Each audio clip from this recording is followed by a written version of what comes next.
y me libró. Con su sangre el precio pagó, fue su amor quien me compró.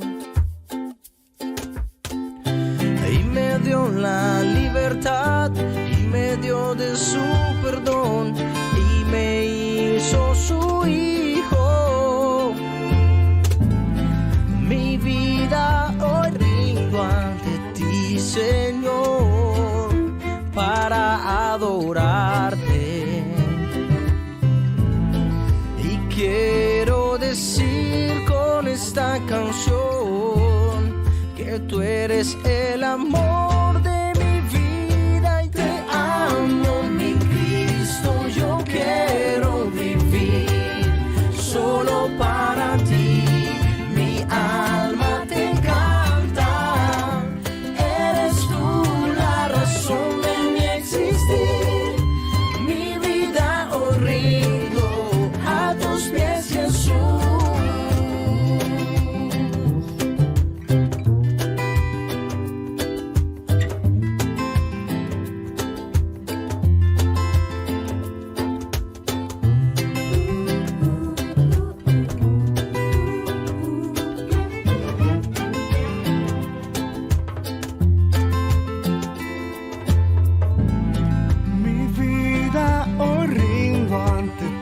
Señor, para adorarte.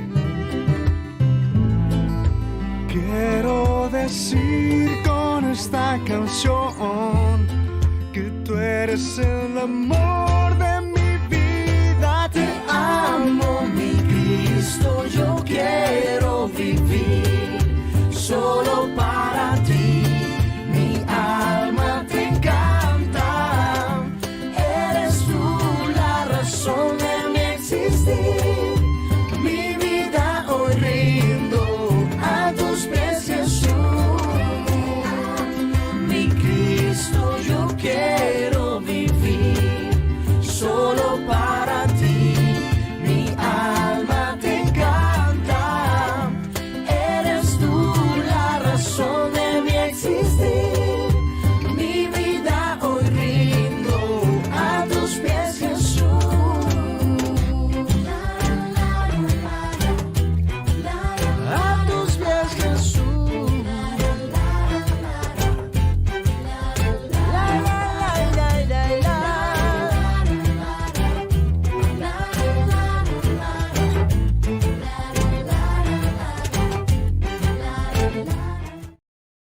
Hola, bendiciones a todos. Es un placer poder estar con ustedes en esta noche y poder compartir una palabra que va a ser de edificación para cada uno. Allí donde estás, quiero que cierres tus ojitos y vamos a colocar este tiempo en las manos del Señor. Padre Celestial, en esta hora venimos delante de ti, Señor. Hoy te pido con todo mi corazón que seas tú tocando el corazón de cada una de las personas que hoy están conectadas, Señor. Las personas que pueden tal vez estar en sus casas, pueden estar en el carro, pero que tu presencia está allí, que tocas corazones, quita todo obstáculo que haya en su mente, Padre Celestial, todo pensamiento contrario en este momento, que haga que tu palabra se desvíe, quítalo en el nombre de Jesús, Señor. Yo te pido para que seas tú tomando, Padre Celestial, en este momento mi vida, que sean tus palabras en mi boca, que sea tu Espíritu Santo y el fuego consumidor de tu presencia en este momento manifestándose, que cada palabra que salga de mi boca sea una palabra, Señor Jesús, que seas tú inspirando en este momento. Te damos a ti toda la gloria, toda la honra, toda la alabanza y la exaltación en el nombre de Jesús. Amén. Hoy quiero compartir un tema con ustedes que he estado reflexionando estas últimas semanas y justamente por un WhatsApp que alguien me envió con una petición de oración. Y esta persona me escribe, me pide que si por favor la apoyo en oración por una circunstancia que ella estaba pasando. Y cuando yo le dije que sí, que claro, que íbamos a orar por eso, pero también le dije, ora para que el Señor te muestre el propósito en medio de esta situación. Y esta persona me dice, ay, muchísimas gracias, pero yo quiero es mi milagro. Y cuando ella termina de escribirme, me quedo pensando porque cuántas veces nosotros, y me incluyo allí, oramos y oramos al Señor para que nos saque de las situaciones, para que veamos el milagro inmediatamente, pero qué pocas veces nosotros le pedimos al Señor que entre en la situación y nos muestre los propósitos que Él tiene para nosotros. Como cristianos nosotros tenemos que entender que si Dios está al control de nuestra vida, Él tiene el propósito en cada situación que nosotros estamos viviendo. Nosotros no entramos a las situaciones porque sí o porque Dios es un Dios malo que nos quiere ver sufrir, sino que cuando Él nos mete en una situación, cuando hemos encomendado a Él nuestro camino, cuando confiamos en Él, tenemos que tener la certeza de que Él tiene propósitos con cada situación que nosotros estamos viviendo. Por eso es importante no solo orar por el milagro, para que nos saque, para que se vaya el dolor, para que aparezcan las cosas que queremos ya, sino que es muy importante orar para que Dios nos muestre el propósito en medio de la situación.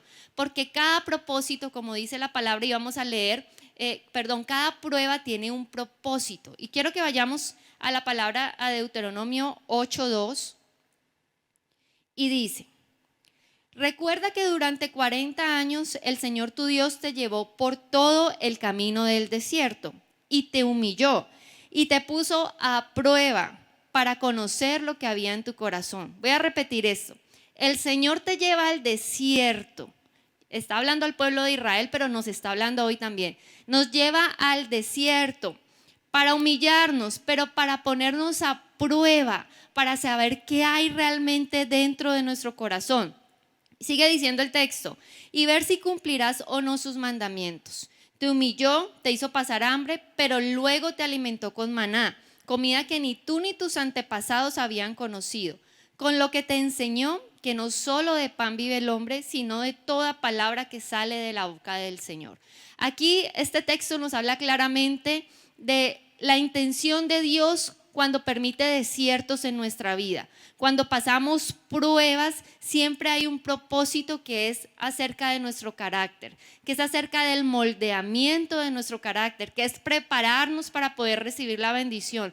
Pero algo lindo que dice en este texto es que a pesar de que el pueblo estaba en el desierto, aún allí Dios envió el maná para alimentarlos. En medio del desierto, en medio de la prueba, el Señor está siempre con ese alimento espiritual, sustentándonos y ayudándonos para pasar por encima del fuego, aprender la lección y que maduremos en el carácter. Pero yo hoy quiero hablar de algo.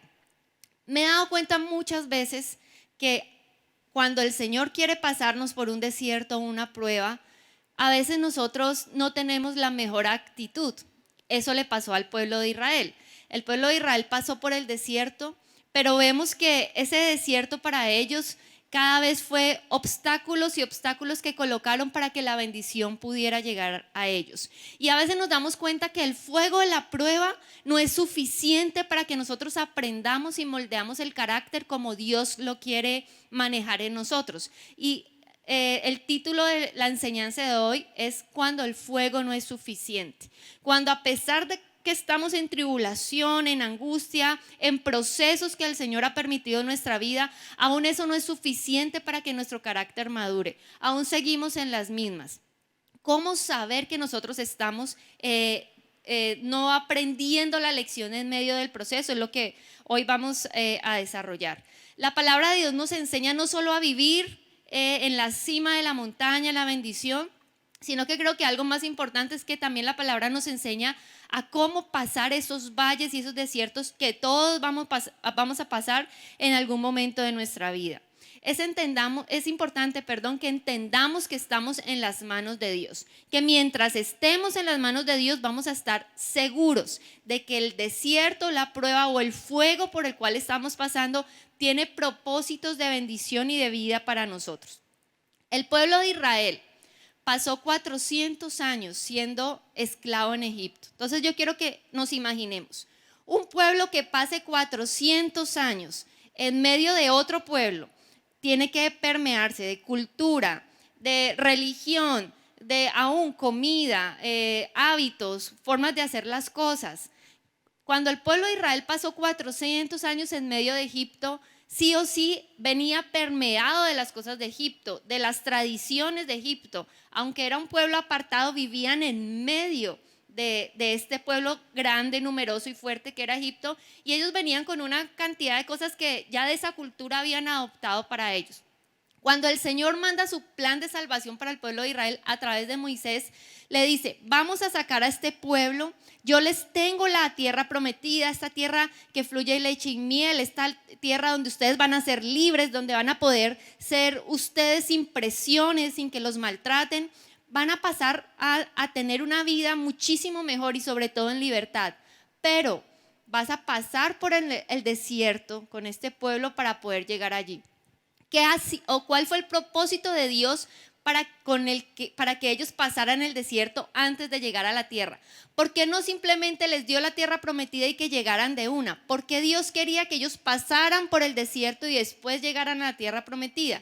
Porque el desierto para el pueblo de Israel se convirtió en un filtro, donde Dios quería que en medio de ese desierto ellos fueran desintoxicándose de la cultura egipcia, fueran quitando todos estas ideologías, estos pensamientos, aún los dioses que ellos veían en Egipto. Ellos venían con tradiciones egipcias y Dios lo que quería es que en este tiempo del desierto ellos fueran descontaminados, fueran vaciados de todo lo que habían aprendido, para que pudieran ser vacíos, llenos de Él en medio del desierto y poder tomar la tierra que les había prometido.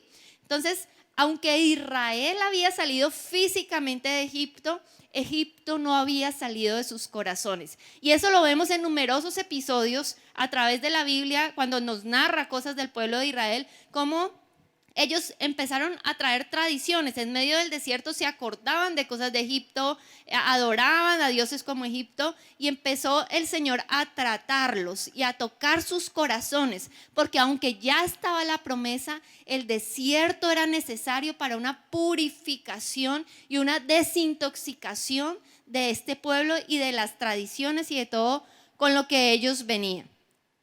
Y hoy quiero hablar para que aprendamos. A veces uno dice: ¿cómo pasar el desierto? ¿Cómo los pasos para poder pasar de la mejor manera? Pero yo no quiero hablar de los pasos para pasar de la mejor manera, sino de los errores que nosotros cometemos cuando estamos pasando en el desierto y cuando hacemos que el fuego no sea suficiente, sino que seguimos y seguimos, que fue lo que le pasó al pueblo de Israel.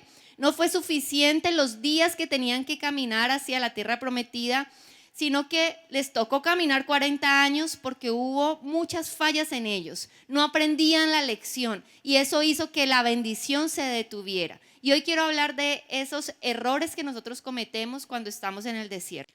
Y el primer punto es la inconformidad. Yo quiero que vayamos a la palabra, a Números capítulo 11, del versículo 4 en adelante. Dice: entonces la gentuza extranjera que viajaba con los israelitas comenzó a tener fuertes antojos por las cosas buenas de Egipto. Y el pueblo de Israel también comenzó a quejarse. Oh, si tuviéramos un poco de carne, exclamaban. ¿Cómo nos acordamos del pescado que comíamos gratis en Egipto? Y teníamos todos los pepinos, los melones, los puerros, las cebollas y los ajos que queríamos. Pero ahora lo único que vemos es este maná. Hasta hemos perdido el apetito. Cuando aquí en el versículo 4 la palabra hace referencia a gentuza, está hablando a personas que cuando el pueblo de Israel sale de Egipto, hubo personas de Egipto y otras mezclas por allí culturales que se pegaron al pueblo de Israel y salieron juntamente con ellos. Entonces dice la palabra que estas personas empezaron a quejarse y a decir: ay, yo me acuerdo de Egipto, yo me acuerdo cómo comíamos la carne y el pescado. Y los israelitas empiezan a escucharlos a ellos y dicen: sí, comíamos puerro, comíamos melones, comíamos esto y aquello. Y empieza su mente a irse. Y empieza una inconformidad porque ya veían la comida divina, la provisión que Dios les había dado como algo que, ay, ya me hastía el maná, ya no quiero ni comerlo, ya me quita el apetito. ¿Cuántas veces en medio de la inconformidad de nosotros, aún las bendiciones de Dios las empezamos a ver poco? Aún nos quejamos de lo que Dios ha hecho en nuestra vida. ¿Cómo la inconformidad llega a tal punto a nuestra vida de pensar: mi vida era mejor antes de conocer del Señor? ¿Cuántas veces por tu mente ha pasado eso? No, es que antes de ser cristiana, esto. Antes de ser cristiano, yo esto. Aún nos hace dudar de que éramos o que teníamos una mejor vida antes de conocer a Cristo que después. Y tenemos que tener cuidado con eso, porque la inconformidad es algo que llega de un momento a otro a nuestra vida. Y una de las maneras como llega es como les llegó al pueblo de Israel, escuchando a otros. Ay, cómo comíamos, ay, cómo éramos, ay. Cuando tú empiezas y prestas oído a lo que otros dicen que es mejor, a lo que la sociedad está colocando, que son los pasos para tú ser feliz, a lo que la cultura te está diciendo, a todo lo que el mundo te dice que tú tienes que tener para ser feliz, empiezas a menospreciar la bendición que tienes en casa, empiezas a menospreciar la bendición que Dios te ha dado, empiezas a desperdiciar ese alimento divino que te ha sustentado durante tanto tiempo por empezar a comparar y a prestar oído a lo que otras personas están diciendo. Es importante que entendamos que una de las cosas que nos da inconformidad en el tiempo de la prueba es la espera. Cuando tenemos que esperar por largo tiempo la bendición o estamos en ese proceso de desintoxicación por largo tiempo, empieza un desespero y una inconformidad porque tenemos que esperar. Pero en la espera me he dado cuenta, lo he experimentado y lo he entendido en mi vida, que en la espera es donde más el Señor forma nuestro carácter. Abraham y Sara esperaron 25 años, pero estaban allí listos para recibir su promesa. A veces nosotros vamos a querer afanar ese proceso y como Sara quiso afanarlo y nació Ismael. Y a veces nosotros vamos a querer acelerar el tiempo que Dios nos tiene predestinado ya para algo y vamos a querer sustitutos, porque finalmente Ismael se convierte en un sustituto de la bendición que Dios tenía para ellos. Cuidado por el afán, buscar sustitutos de la bendición, porque cuando Dios permite una cosa, no quiere decir que sea la bendición. Dios permitió que Ismael llegara a la tierra, pero no quiere decir que esa era la promesa que él tenía para Abraham y Sara. Hubo muchos problemas por el nacimiento de Ismael y hasta hoy en día podemos ver el caos que se formó en el Medio Oriente por Ismael, porque la pelea de los árabes peleando la primogenitura de Ismael y ahí están y seguirán estando en esta disputa eterna. Cuando tú apresuras los tiempos, cuando quieres buscar sustitutos a la bendición por querer las cosas ya, por la inconformidad, vienen los problemas a tu vida. La segunda cosa que yo puedo identificar cuando el fuego de la prueba no es suficiente, esas características que empiezan a resaltar en nosotros, es la queja. Lo vimos en el versículo anterior, cómo el pueblo empezó a quejarse, a decir, a menospreciar las cosas. Cuando no estamos conformes con lo que tenemos que vivir, con lo que hemos recibido, empieza a salir de nosotros esa inconformidad traducida en queja. La queja siempre nos va a llevar a tener una actitud negativa sobre la vida. Aunque venga algo bueno, le vamos a ver el pero. Y hay personas que se han ya habituado tanto a la queja que aunque venga la bendición, le encuentran el pero y la cosita y el punto negro en medio de la hoja blanca. Porque ya es como un estilo de vida. Ese es el problema de la queja, que cuando no le ponemos el pare, se vuelve en un estilo de vida y lo que sale de nuestra boca siempre es lo negativo, lo malo, no tenemos esperanza, creemos que siempre nos va a ir mal y empezamos con un lenguaje negativo todo el tiempo y después de las palabras siguen las acciones y el comportamiento. Las quejas siempre nos van a llevar a quejarnos más. Vamos a mantener un estado de ánimo aún depresivo. Cuando todo el tiempo tú te estás escuchando, miren, la persona que tú más escuchas en el día es a ti mismo. Si tú te pones a ver, mentalmente nosotros hablamos mucho con nosotros mismos. Es por eso que tenemos que tener cuidado con lo que yo estoy pensando y hablándome todo el tiempo, porque es la persona que más recibe información, es de mí mismo. Entonces, cuando tú todo el tiempo estás, aún no lo verbalizas, pero lo piensas en queja, en negativo, es lo que tú todo el tiempo te estás alimentando. Por ende, tu vida va a empezar a tener esos picos emocionales y de depresión, y después viene una amargura que tú no vas a poder disfrutar aún de las cosas buenas porque ya hay una amargura. Dice la palabra que la amargura es como una raíz que empieza a profundizarse tan dentro de tu vida que ya no puedes disfrutar de las cosas buenas que Dios quiere darte. Él quiere lo mejor para nosotros. Sin embargo, nosotros pensamos que lo que nos ha dado Él no es lo mejor y por eso nos quejamos. Sabemos que Dios es bueno, pero creemos que lo que Él nos da no es tan bueno. Y entonces ahí viene la frase, yo creo que Dios tiene el control de nuestra vida. Y la repetimos y la cantamos, pero cuando llegan situaciones difíciles a nuestra vida, esa frase empieza a tambalearse. Y a veces creemos que creemos algo, pero cuando pasamos la situación nos damos cuenta que no creíamos como creíamos esa verdad de nuestra vida, sino que empieza a tambalearse. ¿Por qué no podemos quejarnos? Lamentaciones 3:39 dice, ¿por qué se lamenta el hombre si está vivo a pesar de su pecado? Escuchen, ¿por qué se lamenta el hombre si está vivo a pesar de su pecado? ¿Por qué no debemos quejarnos? Porque tenemos más de lo que merecemos. Tenemos una vida eterna junto con el Señor que no merecemos simplemente por misericordia. Eso es con eso ya quedaríamos nosotros para no quejarnos. Estás vivo por misericordia del Señor y es un muy buen punto para tú tenerlo en cuenta antes de pensar en la queja. ¿Por qué no quejarnos? Porque la queja frena la bendición. Dios nunca va a responder nuestras quejas. Porque cuando nosotros oramos en queja, eso denota una desconfianza de nosotros. Y Dios no va a responder la desconfianza, Dios va a responder a nuestra confianza. Tal vez en algunas de las oraciones que hacemos en queja, Dios es tan fiel y tan misericordioso y tan bueno que aún la concede o la contesta.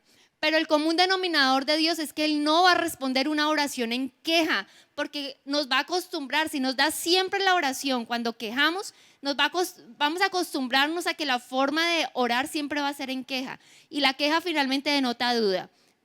Y la palabra de Dios habla muy claro de que cuando nosotros debemos acercarnos a Él en fe, creyendo que Él existe, no en duda. Que esta es la tercera cosa, ¿por qué no debemos quejarnos? Porque sin fe es imposible agradar a Dios. Y la duda trae algo de no fe a nuestra vida. Quiero que vamos a la palabra, a Isaías 45:9. Dice, ¿qué aflicción les espera a los que discuten con su creador? ¿Acaso discute la olla de barro con su hacedor? ¿Reprocha el barro al que le da forma diciéndole, detente, lo estás haciendo mal? Exclama la olla, ¿qué torpe eres? Escuchen este ejemplo. ¿Qué aflicción le espera a los que discuten, a los que se quejan constantemente con su creador? ¿Será que acaso la olla de barro discute con su hacedor y le dice, tú no sabes lo que estás haciendo, tú no sabes hacerme bien, tú no sabes para qué uso me estás haciendo? Cuidado con la queja, porque la queja es como que le estamos diciendo a Dios, no estamos de acuerdo con lo que tú haces, no estamos de acuerdo con tu soberanía, sabemos más nosotros que tú. ¿Cuál es el antídoto contra la queja? Hay muchos, pero yo hoy les quiero mencionar Hebreos 13:5, que dice, sean vuestras costumbres sin avaricia, contentos con lo que tenéis ahora, pues Él dijo, no te desampararé ni te dejaré. Tenemos que aprender a valorar lo que tenemos en el momento que lo que tenemos, así no sea lo que nosotros queremos. Valora lo que tú tienes en el momento. Y con esto yo no estoy diciendo que nos tenemos que conformar. Contentamiento es muy diferente al conformismo. Contentamiento es que tú puedas vivir en la escasez, en la abundancia, dándole gracias al Señor. El conformismo es que ya tú te conformes con una situación eterna de tu vida. Pero el contentamiento no es que porque esté contenta no pida algo que yo quiero. No, tú puedes expresar, pero estás agradeciendo lo que tienes en el momento. El tercer punto de los errores que cometemos cuando estamos en medio de la prueba o en medio del desierto es la dureza del corazón. Empieza la inconformidad, como habíamos hablado, después de la inconformidad se traduce en queja y después de tanta queja empieza a haber un endurecimiento de nuestro corazón. Y algunas personas han salido de sus desiertos, de sus pruebas, de sus tribulaciones endurecidas. porque no han reconocido al Señor en medio de esa prueba. Porque no han reconocido que Dios tiene un plan en medio del desierto. Y crees que cuando salimos endurecidos es porque creemos que Dios se olvidó de nosotros. O porque no estamos de acuerdo con el plan que Él tiene para nosotros. O porque nos parece injusto que estemos pasando por esto o aquello. Y en vez de que la prueba nos moldee el carácter, endurece nuestro corazón. Amós 4:6 dice: yo les hice pasar hambre en todas sus ciudades. Los privé de pan en todos sus poblados. Con todo, ustedes no se volvieron a mí, afirma el Señor. Aquí está hablando la palabra que hizo pasar hambres, hizo pasar tribulación, para que el pueblo lo mirara nuevamente, para que fijara su mirada nuevamente a Él, para que se arrepintieran de sus pecados. Pero dice que aunque hizo todo esto el Señor y lo permitió, dice, aún así no se volvieron a mí, afirma el Señor. Recuerden que el propósito de la prueba es el moldeamiento de nuestro carácter. Es la desintoxicación de las cosas del mundo, como el pueblo de Israel. Pero ¿qué pasa cuando tú estás en ese proceso, pero no quieres desintoxicarte y sigues pegado a las cosas del mundo? ¿Qué pasa cuando en medio de ese proceso tú sigues sin un corazón arrepentido? ¿Qué pasa cuando tú no quieres dejar lo que sabes que tienes que dejar? En medio del proceso, cuando tú no dejas un moldeamiento de tu carácter, lo que va a haber es un endurecimiento de tu corazón. Y lo peor y más triste es que pueden venir pruebas y otra prueba y otra prueba. En amor del Señor, tratando de llamar tu atención, y tú sigues como si nada. Y empieza el fuego consumidor de la prueba en tu vida, y lo que haces tú es endurecerte, pero no humillar tu corazón. No permitir que el Señor moldee el carácter. Y no permites un quebrantamiento. El quebrantamiento y el sufrimiento es algo totalmente diferente. La idea que cuando nosotros pasemos por momentos de prueba es que podamos quebrantar el corazón y dejemos al Señor que haga lo que tiene que hacer en nosotros, que tengamos un espíritu enseñable para que Él nos moldee, para que aprendamos la lección. Pero cuando hay un endurecimiento y no hay un quebrantamiento, empieza la disputa con Dios todo el tiempo. Y les estaba diciendo que el quebrantamiento es diferente al sufrimiento. Tú puedes tener sufrimiento y no necesariamente tener un quebrantamiento. Y no necesariamente un sufrimiento te va a llevar tampoco a un arrepentimiento. Y les voy a dar un ejemplo. Faraón sufrió las plagas, sufrió la muerte de su primogénito, tuvo dolor, pero aún así su corazón no fue quebrantado, sino que dice la palabra que aún se endureció más. Él pasó el dolor, él pasó la prueba, él pasó la tribulación y tal vez tuvo lágrimas y me imagino que sintió dolor cuando murió su hijo. Pero aún así no hubo un quebrantamiento en su vida, porque el quebrantamiento es algo más profundo. El quebrantamiento es un levantar las manos y decir: Señor, entiendo que yo no tengo el control, que eres tú. Levanto mis manos y te doy el control de mi vida. Entiendo que tú tienes una soberanía y un plan conmigo y me rindo delante de ti. Un quebrantamiento genuino te va a llevar a que salga lo más profundo de tu ser delante del Señor. Y esa es la diferencia, a que tú solo pases un sufrimiento en medio del proceso, pero que no haya un quebrantamiento en tu corazón. Un quebrantamiento nos hace aptos para servirle, porque estamos dispuestos, porque estamos con una disposición a escuchar su voz, porque entendemos que en medio de la prueba, como dice la palabra, como el siervo clama por las aguas, así clama mi alma por ti. Cuando hay un quebrantamiento entendemos que nuestra única fuente de vida es el Señor y nos apegamos a Él sabiendo que es nuestra única esperanza. Así como cuando alguien se está ahogando, que lo que quiere es respirar porque sabe que si se hunde va a quedar y necesita respirar. El quebrantamiento te lleva a eso, a sentir que Dios es tu aire, tu ayuda, tu refugio, que necesitas respirar porque si no te vas a ahogar y dependes de que puedas sacar la cabeza para respirar. Eso es un quebrantamiento. Que tú sepas que el Señor es tu todo, que Él es tu alimento y que Él es suficiente en medio de tu prueba. No hagas que el sufrimiento por el cual tal vez estés pasando sea en vano. Haz que ese sufrimiento pueda llegar a un quebrantamiento y saque lo más profundo de tu corazón. Y esto me lleva a pensar como esa mujer con ese vaso de alabastro lo quiebra delante del Señor. Y dice la palabra que cuando ella quiebra el frasco, sale un perfume de él e inunda toda la habitación, los inunda a ellos, a los que estaban allí y a sus alrededores. Cuando tú tienes un quebrantamiento profundo, la mejor adoración sale de ti, que no solo adorna a tu Padre Celestial, sino que adorna a los que están alrededor de ti. Eso hace el quebrantamiento. Algo tan profundo en tu vida que tú puedes exhalar adoración al Señor a medio de la tormenta. Efesios 4:18 dice: tienen la mente llena de oscuridad, vagan lejos de la vida que Dios ofrece porque cerraron la mente y endurecieron el corazón hacia Él. Tienen la mente llena de oscuridad. Cuando no hay un quebrantamiento y hay una dureza, es como velos que tenemos. Es una mente en oscuridad, que no ve que hay un propósito detrás de lo que está pasando, sino que siempre hay una queja y una disputa con el Señor. Y dicen que vagan lejos de la vida que Dios les ofrece. No estoy de acuerdo con el propósito, no estoy de acuerdo con tu plan. Quiero vivir la vida a mi manera porque lo que tú me estás pintando no me conviene tanto. Dice, cerraron la mente y endurecieron el corazón hacia Él. No hagas que tu proceso, tu prueba, tu desierto sea en vano. Que las lágrimas que has derramado tenga un fruto en tu vida, un arrepentimiento, un quebrantamiento, porque después del quebrantamiento hay un arrepentimiento sí o sí, un arrepentimiento genuino, un cambio de dirección, que es la finalidad de por qué el Señor nos coloca en estos procesos.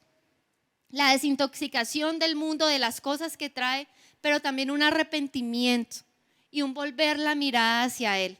Jeremías 6:27-30 dice: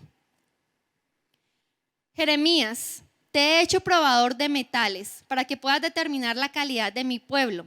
Ellos son rebeldes de la peor clase, llenos de calumnia. Escuchen, son tan duros como el bronce y el hierro y llevan a otros a la corrupción. Los fuelles soplan las llamas con furor para quemar la corrupción, pero no los purifica, ya que su perversidad permanece. Dios le está hablando a Jeremías, le está diciendo, te voy a hacer probador de metales, porque este pueblo de Israel no entiende, ha pasado por una, por otra y aún así no tienen un corazón arrepentido y no me miran. Entonces dice que aunque soplan los fuelles era una herramienta que abrían y se llenaba de aire y cuando la cerraban sale el aire a las llamas de fuego y entonces el fuego se vuelve más fuerte. Dice que la palabra que aunque los fuelles soplen fuertemente sobre las llamas, aún así el pueblo no entiende. Dice, aún así el metal no puede deteriorar o quemar toda la corrupción. ¿Cuántas veces hemos estado en este fuego con el cual el Señor nos quiere purificar? Pero aún así nosotros somos tan duros y tan ciegos de mente y tan entenebrecidos de nuestra alma que aunque haya el fuego alrededor seguimos en las mismas. No seamos tan insensatos. No hagamos que la prueba se demore más del tiempo estipulado. Tengamos un corazón arrepentido y tengamos un cristianismo como debe ser. Que ya no estemos en una mediocridad espiritual, en un venir a la iglesia y recibir y salir y seguir la misma vida.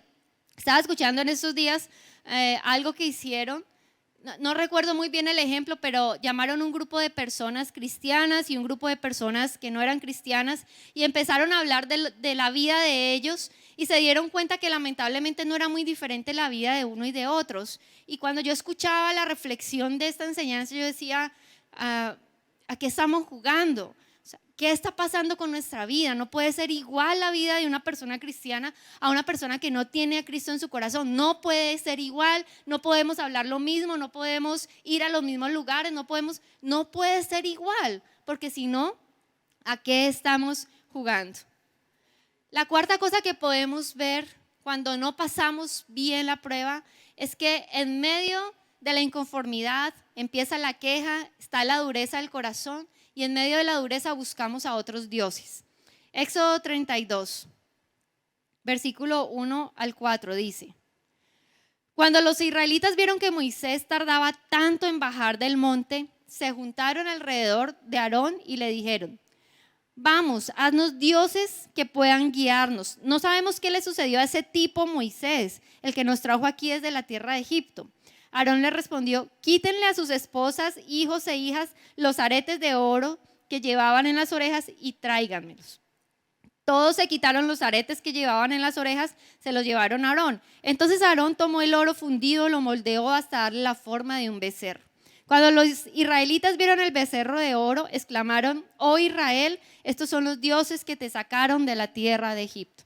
Escuchen, dos cosas acá. Cuando el pueblo de Israel se desespera porque Moisés está en la montaña recibiendo la instrucción del Señor y ven que no baja y no pasa, empiezan a desesperarse y le dicen: Aarón, necesitamos creer en alguien, este tipo, y aún despectivamente hablan de él, este tipo, Moisés, no sabemos qué le sucedió, el que nos trajo hasta aquí. Había tanta dureza del corazón del pueblo que no entendían que había sido Dios que los había sacado de Egipto a través de Moisés. Ellos responsabilizaban a Moisés directamente, no a Dios. Aún estaban su mente tan en Egipto y en los dioses de allá, que no reconocían al Dios único y verdadero.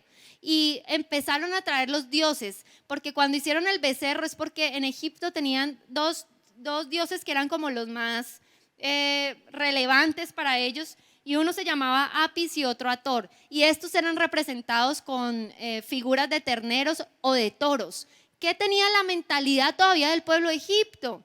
Lo primero que hicieron cuando vieron que Moisés no estaba era traer esas cosas. Ellos aún no se habían descontaminado de lo que traían de allá. Aunque el desierto era un proceso para que ellos se descontaminaran, aún tenían esas tendencias del mundo. Y la primera oportunidad, ¡pum!, se devolvieron allá en sus corazones y empezaron a crear con sus manos y a moldear un Dios que les conviniera. ¿Cuántas veces nosotros queremos moldear a Dios a la forma que nos conviene? ¿Cuántas veces hemos tergiversado versículos de la palabra porque queremos moldearlos a lo que a nosotros nos conviene? ¿Cuántas veces hemos empequeñecido a nuestro Dios queriéndolo hacer a nuestra manera y moldearlo y solo tomar lo que nos conviene y lo que no, sacarlo para allá? El pueblo de Egipto dice que Aarón les dijo: quítese los aretes y las forjas que tenían en la nariz de oro y tráigamelo. Ellos venían aún con la vestimenta de Egipto. Ellos venían todavía con todo ese mundo en su corazón. Ellos necesitaban purificarse para entrar a la tierra prometida, pero aún tenían esta cantidad de joyas y cosas que era de la cultura egipcia. Y Aarón dice: venga, que con eso mismo vamos a traer. Con lo del mundo es que nosotros hacemos nuevos dioses. Y esos dioses son aquellas cosas que le ponemos la primera importancia. A veces el Dios trabajo, el Dios esposo, el Dios hijo, el Dios, lo que nos dé o llene vacíos, eso lo colocamos un Dios. Aún un sueño se puede colocar en una idolatría para nosotros, un proyecto. Todas estas cosas tienen orden de prioridad. Y algo que me pareció interesante, en el capítulo 33 de Éxodo, en el 32 leímos que ellos hicieron el becerro de oro con las joyas que traían de Egipto. Pero en el versículo 33, si ustedes lo pueden leer, hay un versículo donde Dios le dice a ellos: quítense las joyas que les sobraba después de hacer el becerro, aún traían muchísimo, y Dios les dice: despójense de ellas. Dios quería que ya totalmente ellos no tuvieran nada que ver con Egipto. Y les dice: despójate de ellas. Porque mientras tú tengas cosas de Egipto, tu tendencia va a ser a crear dioses de allá. Mientras tú no hayas cerrado puertas del mundo, tu tendencia va a ser siempre a mirar para allá. Cuando pases en procesos de dificultad, vas a tener esa tendencia de mirar más esas cosas que a Dios. Y vas a querer colocarlas como dioses, como cosas que te llenan, como no, yo confío más en la palanca que tengo para este trabajo, yo confío más en mis capacidades, yo confío más en el dinero, etcétera, etcétera, etcétera. Cuando no cerramos la puerta y seguimos trayendo cosas de Egipto, vamos a tener la tendencia de crear esos dioses. Y finalmente, después de que hay inconformidad, hay queja, hay dureza de corazón, buscamos otros dioses, viene un alejamiento. Y el alejamiento se da paulatinamente. Cuando nos damos cuenta, estamos ya tan alejados que no sabemos cómo regresar. En estos días hablaba con una mujer, una consejería, y hablábamos de eso, porque ella me decía, no sé a qué horas me alejé tanto del Señor, porque es tan sutil como el enemigo nos va metiendo como la cizaña para que miremos para otro lado, que cuando nos damos cuenta estamos tan lejos que ya no sabemos cómo regresar, no sabemos cómo tomar el camino de regreso y estamos tan perdidos. Y eso es lo que trae cuando no sabemos pasar el proceso, cuando el fuego de la prueba no es suficiente, cuando no entendemos que hay un plan, viene un alejamiento del Señor. Y en ese alejamiento buscamos llenarnos de otras fuentes. Nos empezamos a alimentar de los deseos de los ojos, de los deseos de la carne y de la vanagloria de la vida. Y nos convertimos en cisternas rotas. Jeremías 2:13 dice, 2 males ha hecho mi pueblo. Me ha abandonado a mí, fuente de agua viva, y ha cavado para sí cisternas rotas. Jamás pueden retener el agua. Escuchen esto. El pueblo ha cometido 2 males. Me han abandonado, se alejaron y como resultado de ese alejamiento empezaron a cavar cisternas rotas. Las cisternas eran como piscinas en esa época donde ellos recogían el agua lluvia y con esa agua podían subsistir, regar los cultivos y bueno, y quehaceres de la casa. Entonces la palabra dice, cuando tú quieres llenar una cisterna de agua de vida, pero la cisterna está rota, te llena por un momento, pero como tiene un agujero en la cisterna, el agua va a salir. Y eso pasa cuando queremos llenarnos de otras fuentes que no sean Dios. En el momento vas a sentirte lleno, pleno. Uy, tengo un carro nuevo, una casa nueva, un trabajo nuevo, viajes, no sé qué nos pueda llenar en esta vida material. Deseos de los ojos, deseos de la carne, vanagloria de la vida.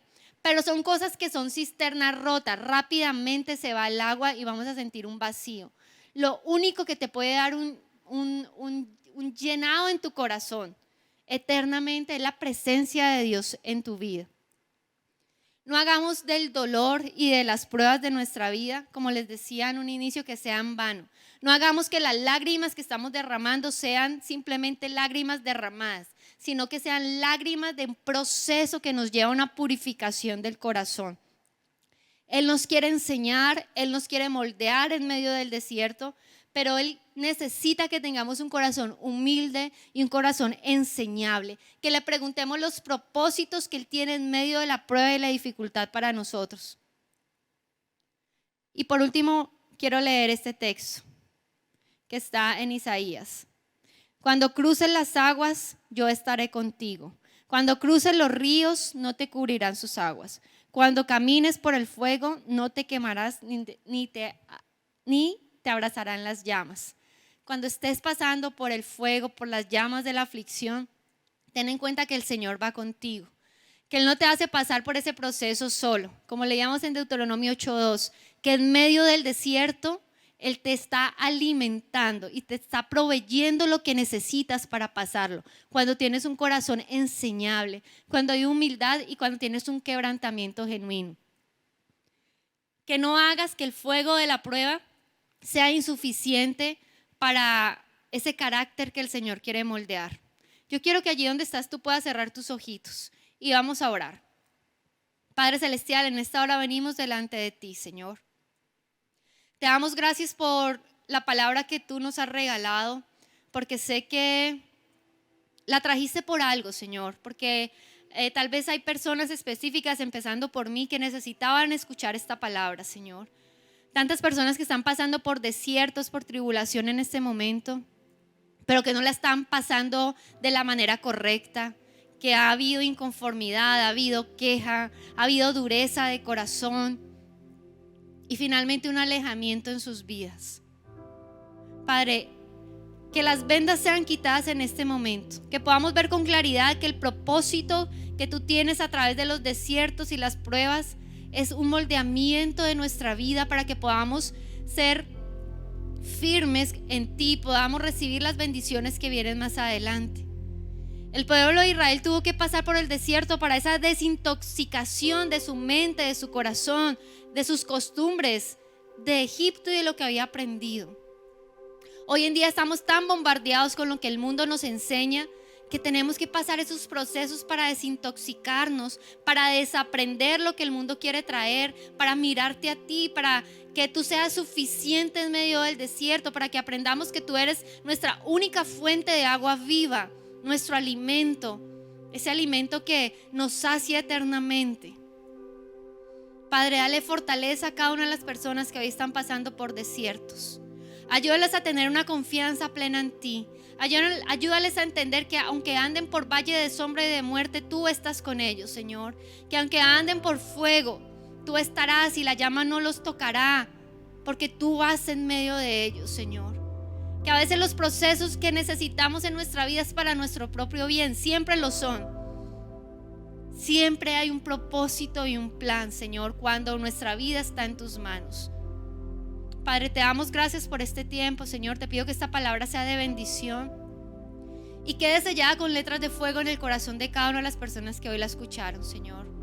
Te damos a ti toda la gloria y la honra en el nombre de Cristo Jesús. Amén y amén y amén.